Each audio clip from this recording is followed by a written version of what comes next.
Se você hoje aprende a tocar as músicas que toca em sua igreja, apenas ouvindo-as uma vez sem sequer estudá-la, isso não é avivamento musical. É simplificação estrutural. E talvez a profundidade espiritual está sendo confundida com a intensidade emocional. A atual música gospel não evoluiu. Ela foi simplesmente reduzida a estruturas simples, letras repetitivas e crescentes obrigatórias. O empobrecimento musical. Grande parte do movimento worship, seja lá como você chama, e se vê atualmente tomando de conta das igrejas fortemente influenciado por Hillsong United, Elevation Worship e Bethel, entre outros, seguem simplesmente o mesmo padrão, que são essas progressões aqui abaixo. Tais progressões compõem estruturas extremamente previsíveis, crescentes obrigatórias, ponte repetitiva até a exaustão em um clímax emocional programado, intencional para levar o público a um pico de emoção em um momento específico, que é feito usando técnicas musicais de condução, de ambiente, etc. A música deixou de ser construída e passou a ser formatada, todo seguindo o mesmo padrão estrutural. A fim de comparação, sugiro que vocês escutem as fases anteriores de Diante do Trono, em que podemos ver música muito mais bem construídas ou até mesmo do próprio Hillsong United, nos primeiros álbuns deles. A gente pode perceber que nessa composição a gente tem modulações reais, vozes em coral bem divididas, uma exploração melódica, teologia literalmente cantada e uma influência musical muito mais ampla. Hoje, a gente vê uma ambiência substituindo os arranjos, volume substituindo variações harmônicas e repetição substituindo desenvolvimento. Intensidade sonora não é complexidade musical. Uma única nota tocada muito alto, ou seja, em alta intensidade, é fisicamente forte, mas musicalmente muito simples. Na produção musical moderna, frequentemente busca-se aumentar a intensidade sonora máxima, ou seja, o volume, muitas vezes reduzindo sua dinâmica, que é a diferença entre partes calmas e fortes, e paradoxalmente, diminui a sua complexidade ou próprio interesse artístico. O deslocamento teológico.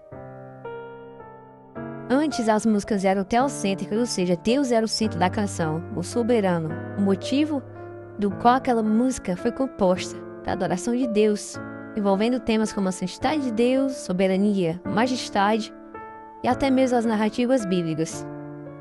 Hoje em dia, o eixo mudou.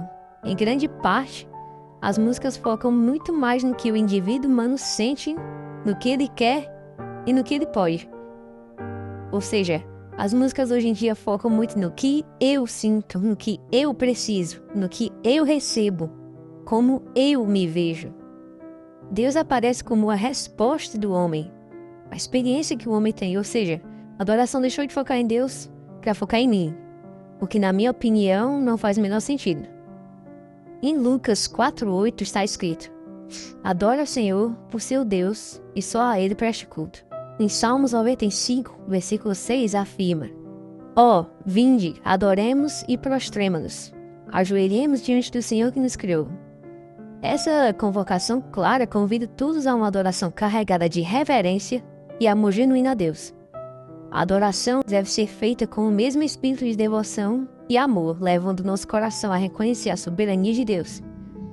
O que vemos atualmente é um antropocentrismo litúrgico, em que o culto religioso passa a ter o ser humano, suas necessidades e as suas experiências como foco central, em detrimento do teocentrismo que coloca Deus no centro.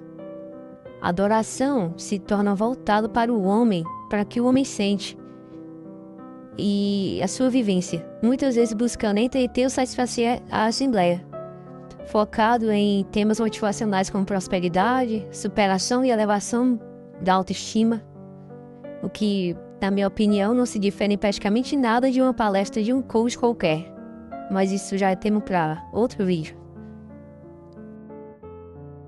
A cultura da repetição. Muito se ouve falar que a repetição é bíblica. Sim, ela é bíblica. Mas em Isaías 6 se repete a palavra santo 6 vezes, não 40 como as músicas atuais.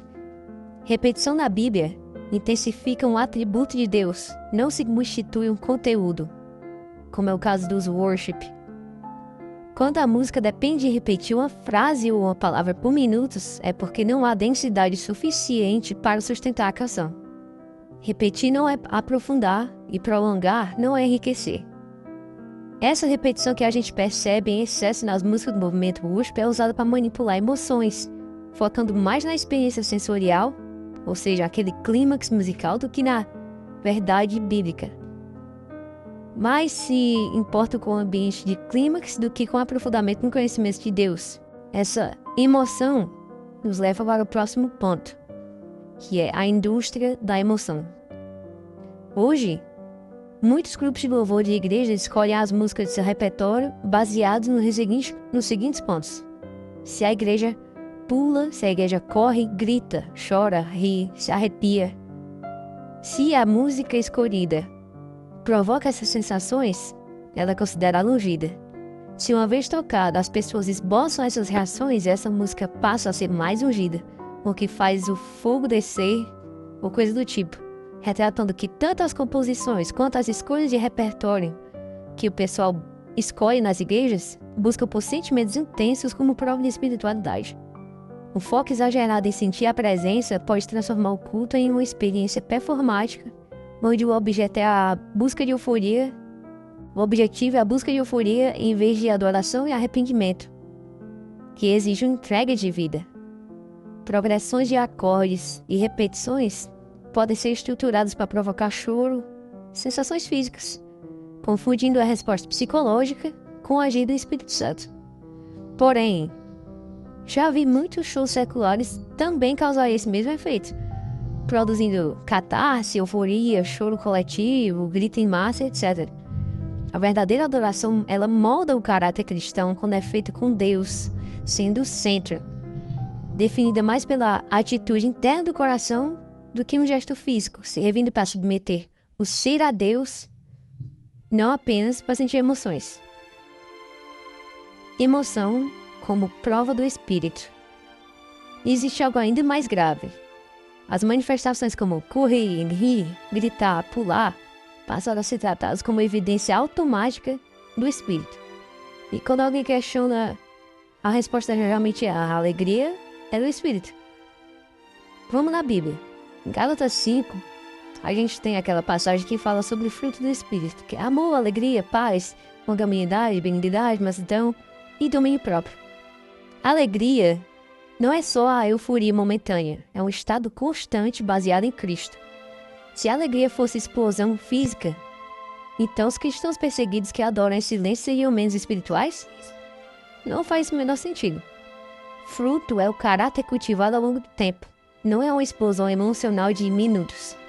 E mais, se alguém manifesta alegria, mas não domínio próprio, há uma incoerência, porque o domínio próprio também é fruto. Para alguns teólogos, a ausência de domínio próprio, essa gritaria, esse descontrole, é vista como comportamento imaturo ou simplesmente meninice. O objetivo é que o culto seja um momento focado na presença de Deus e não uma distração com gritos ou correria no espírito.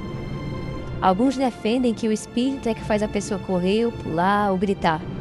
Porém, em um culto de verdade, a Bíblia sugere que a adoração deve ser realizada com ordem, mansidão, reverência, soando bem oposto às tais manifestações de espíritos que grande parte dos worship defendem. Isso, inclusive, pode ser abordado mais profundamente no próximo vídeo. Alegria em meio ao caos. Esse ponto é algo que a Bíblia exemplifica com Paulo e Silas na prisão. Porém, o pessoal do worship tende a usar esse texto como argumento e justificar que o fato de pessoas pularem, correrem, rirem e gritarem é manifestação de alegria mesmo em meio a contas atrasadas, doenças, pobreza e até mesmo mau estado mental. Mas intensidade na dor não prova origem sobrenatural. Prova intensidade emocional. A alegria bíblica permanece mesmo quando não há plateia, ambiente ou até mesmo indução. Há ainda casos que não tem uma banda tocando e as pessoas são induzidas a fazer tais loucuras por um líder religioso. Isso acontece porque já existe uma expectativa coletiva, uma autoridade espiritual direcionando esse comportamento, um ambiente emocional previamente ativado e pressão social implícita. Esses ambientes não se diferem de nenhuma forma de ambientes políticos, ambientes esportivos e motivacionais, como palestras de um coach. Produzem exatamente o mesmo fenômeno. Isso não significa que Deus não possa agir. Significa que reação intensa não é nenhuma prova conclusiva. O padrão bíblico.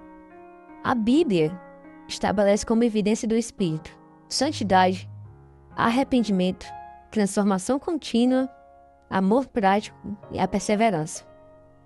Nunca estabelece corrida no templo como um critério. Se a alegria precisasse ser provada publicamente, ela deixou de ser um fruto e virou uma performance. Quando a expressão de felicidade ela se torna dependente de um público, seja presencial ou de rede social, ela passa a ser um ato de exibicionismo ou uma necessidade de validação externa, perdendo a sua essência de paz interior. Aquela pessoa que, eu vou correr aqui porque as pessoas vão me ver como alguém alegre. A necessidade de provar alegria publicamente, ela pode transformar uma virtude íntima em uma ensinação, onde o foco deixa de ser a gratidão a Deus e passa a ser a busca por reconhecimento. O mercado e padronização. Voltando mais para o lado musical e técnico, quanto mais simples o movimento worship toca e compõe, mais fácil de tocar, mais fácil de exportar, mais fácil de viralizar e mais fácil de monetizar. A fórmula é replicada e o cenário se padroniza. Não é teoria, é indústria. A estética worship é projetada para ser universal e emocional, facilitando a viralização em plataformas de vídeo como o Instagram, TikTok, YouTube, e tornando a tradução de letras muito mais simples para outros idiomas. A música gospel, worship, se tornou, um dos maiores segmentos do streaming aqui no Brasil, por exemplo. A profissionalização transforma o louvor em produto com alto potencial comercial, utilizando recursos como as multitracks para as igrejas e alta rotatividade de lançamentos. Isso reflete a mudança de um foco estritamente teológico e litúrgico para uma abordagem que muitas vezes prioriza a excelência de performance. Detalhe, excelência de performance e mercado, em detrimento da criatividade, tornando o cenário de fato muito previsível e padronizado. O problema não é a simplicidade, é a superficialidade. Não é a emoção, é quando a emoção vira critério de validação espiritual e cantar sem profundidade. Se correr, gritar e chorar se tornam prova de espiritualidade, trocamos fruto por sensação. Se a música é construída para provocar reação, mas não para ensinar a verdade, trocamos formação do caráter cristão por atmosfera. Emoção pode ser provocada, mas santidade não pode ser fabricada.